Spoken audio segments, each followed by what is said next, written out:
I'm on the phone with Josh. For those of you who've been into my website and have listened to interviews before, this is a really different type of interview. Meaning that with all the other interviews, whether it's about public speaking anxiety, performance anxiety, pervasive social problems, the other interviews have been the person has really resolved the problem, and that's the end of the story. In this case, the issue is because of the work that Josh has done, he now has a chance to resolve the problem. When I first met Josh, he didn't have a chance. And quite frankly, it takes a lot of courage to do this interview, the title of which is 20-Year-Old Evolves from Avoidant Pathology. And obviously pathology means disease. So Josh, thank you very much for participating. Do you remember what was going on when we first met? I do. I remember I wasn't very social, and I didn't really like my parents. I didn't respect them. I couldn't really talk to them about anything really. Yes, and when we first met, therapy was the last thing that you wanted to be part of. When we were on the phone, you're in another state from me. I'm here in Long Island. You basically were saying you didn't want to talk, you didn't have anything to say. What else was going on in your life? I mean, I wasn't going to school. I was just working, and I wasn't working enough hours. My dad was really pushing me to work about 40 hours a week, and I didn't want to do that because he was making me do that. And in my mind, anything he made me do, I just didn't want to do. Can you elaborate on that? Why? Explain. Just because I felt that he wanted to do, I thought he was just pushing it for me just to be a better person, but I didn't really think of him as a good guy at that time. I didn't really respect him, and I didn't think anything of it, and I just did the opposite. And may I ask what was going on with Mother? She's been working. She had very much time to spend with us, and she's been making me run errands for her all the time, pretty much. Picking up dinner for the entire family. There's picking up my younger siblings from school, and then sometimes, just maybe picking up groceries because she never buys groceries for the house. Okay, so you had a situation, Mom and Dad had their conflict, and you were basically angry at both parents. Is that right? Yeah, they constantly were arguing, even though they said they weren't. So we had a fair amount of what we would call dysfunction in the family, and one day your father heard me at a lecture, and that he initiated treatment, and before I interacted with you, I did a number of sessions with your parents, and this is where it really gets complicated, trying to get them on the same team, because I was explaining to them, as I do with all my patients, there are two types of people who have this kind of problem, those with initiative and those without initiative. Initiative doesn't mean ability, it means the motivation to start up. You certainly did not have initiative when we started treatment. And then what happened was, to further complicate the situation, Mom had her own issues and she bailed out of treatment, which really caused some stress.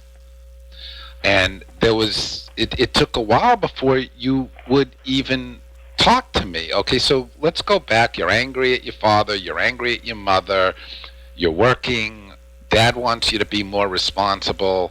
It was hard for you to communicate. Just describe more what was going on in your mind, please. I just didn't want to do anything. I felt like the whole world kind of hated me, and I kind of hated it. And I just kind of wanted just to stay at home or sit in my room, just do nothing, not work, not do anything, but rather just sleep the rest of my day. And so, would you say you were depressed? Yes. So you're in your room, you just want to sleep.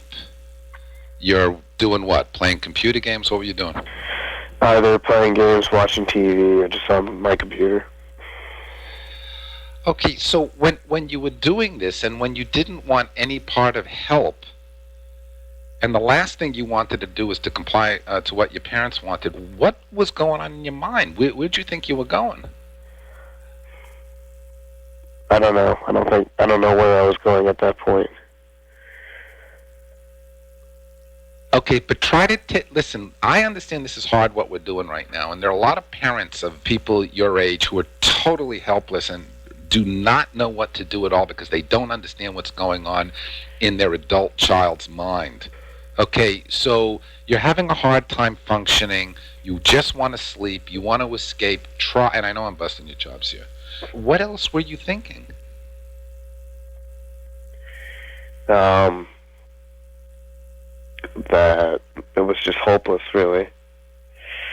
That I didn't think I could get better, and that I kind of believed I didn't want to get better, and that things wouldn't get any better because just how they were. You know, my parents being divorced, and my dad just constantly talking down to me, and my mom just making me run around, do errands. Wasn't in the best comfortable state of mind. And the last thing that you wanted to talk about was school, right? Yeah. Can you explain why? I don't know. I felt school was only an obligation to my dad, just because of the fact that, when I was in high school, he made such a big deal out of it. And I just didn't like it at all. I hated high school. I honestly just hated schooling in general. And since he made such a big deal out of it, I ended up hating it and never wanting to go back. And it's just been a terrible experience for me. Would you say you had a lot of performance anxiety about school? Yes. Can you explain a little? Yeah, I never did my homework. I never really engaged in class just because of the fact that I didn't want to, and I felt like I was doing it for, my dad. I didn't want to do it for him anymore. I guess, I don't know, I just kind of felt lost in high school. Are you clear on what you were angry about? I thought I was angry at my parents. Yeah. Keep going. I think I was angry at myself for not doing a whole lot, and I think taking out my parents was just an excuse. It's not some of the things they did to me wasn't right, but it's not like I can be angry at them forever. You can only be angry at someone for so long. What was going on socially when I first met you? Nothing. I didn't really have a whole lot of friends. Couldn't really talk to new people. I had one very good friend I can talk to all the time, but he's living in East Lansing. He's going to Michigan State.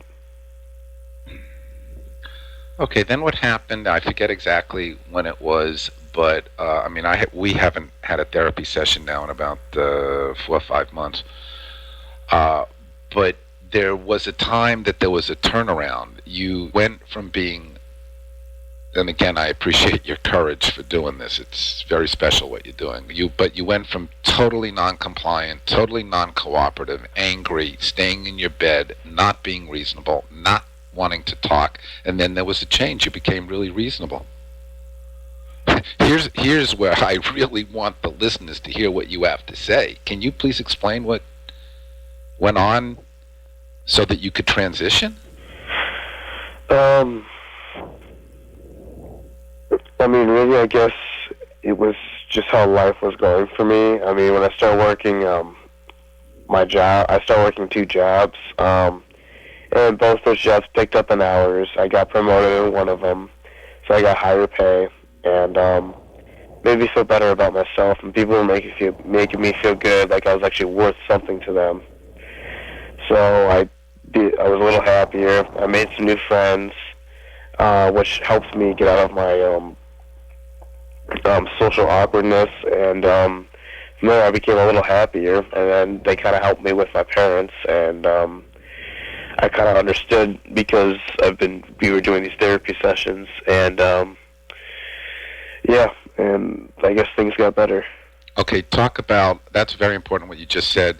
You were starting to feel like you were worth something. People at work who I talked to, who I actually hung out with, were being nice to me, and they were saying, I talked to them about my issues, and they said it's nothing to complain about. We're in the same boat, kind of, and it's just like, whatever, just get past it. And they go, we've dealt with this before, and it usually ends in the same way, that we'll just, we're still here. So I've kind of gotten to that level where I'm just like, well, I'm still here, and I'm better, it's not like I'm not going to do anything, so I'd best do something rather than just sit here and do nothing. Okay, now, you hated the idea of interacting therapeutically with me at one point. This is another very key question here. And then I believe, if I'm reading the situation accurately, you actually evolved to the point that you kind of appreciated the therapy sessions. Can you explain the change? Well, I'm happier and in a lighter mood than I was like a year ago. No, I mean the change with when you started to have a better attitude and you actually embraced what we were doing versus trying to get away from it.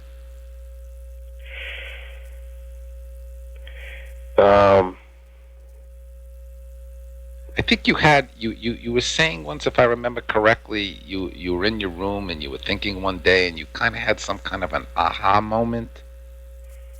Am I right or wrong? I think so. Do you remember? Not really. Okay, but just describe the change in terms of you're wanting to have some therapy versus not wanting at all. I guess I thought talking to you was nice, and it just felt like there was a person actually listening to me compared to just somebody who's just sitting there talking to me rather than, actually hearing me out, making me speak. And it kind of just grew on me because nobody ever wanted to hear my opinion, and, I was shut down immediately. So where are you at now? What's going on in your life? I'm still currently working my 2 jobs. I'm thinking about taking classes up again. I'm just trying to figure out everything as I go along. Really, I'm in, kind of in the same spot, but I'm in a happier place of the state of mind. So hopefully that will help me, get into a better spot in life. Do you have any kind of vision of where you want to go? At least out of my parents' house somewhere. Maybe even out of state. That's just a vision. That's probably in the next 5 or 6 years, really. Are you considering school at all or other kinds of training or not? I've considered it, yeah. Do you think you'll do it or? I think so. So can I interpret that as, I don't want to lead you too much here, but, does that mean that you have somewhat more control of your anxiety so you can take on these learning challenges? I think so, yes. What else can you share with the audience, again, related to the transition here? Again, the title of this interview, 20 year, how old are you now, Josh? 20. Okay, 20-year-old emerges. You emerged. Can you just, as we wrap this up, can you put the final touches on describing, how you feel now and what's going on in your mind now as compared to, say, a year and a half ago? Well, I don't feel sad anymore, and I just feel, happier and, lighter in mood because there's nothing to be, angry about anymore because I've always woken up and just kind of had a presence that my dad or my mom was around, and how can I get around them so they're not going to talk to me? Instead, I call them, see what they're doing, and I just go about my day, whether it be go to work or do some other activity like going to the gym at all. So, I just keep myself busy to the point where I don't even have to worry about it. Last question here. Let's just say that there was another 20-year-old listening to this who was in a similar position to you, or more probably parents of a 20-year-old who would be listening to this. What advice would you have for these people? I guess ask them what they really want to do in life. If they don't know, then I guess help them out. Just because of the fact that I think my parents asked me that. They did help me.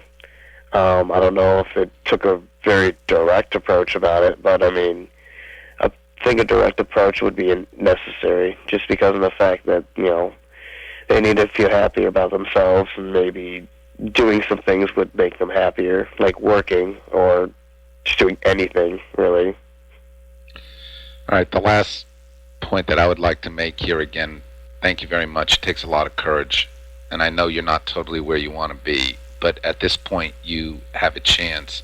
And reality, logic says that you wouldn't have this chance if your father, whom you had a lot of issues with at the beginning, didn't initiate treatment, because that's the last thing that you were going to do. So as much conflict as you had with him, I mean, I think he did a good thing, right? Yeah. Josh, thank you very much for sharing. Thank you.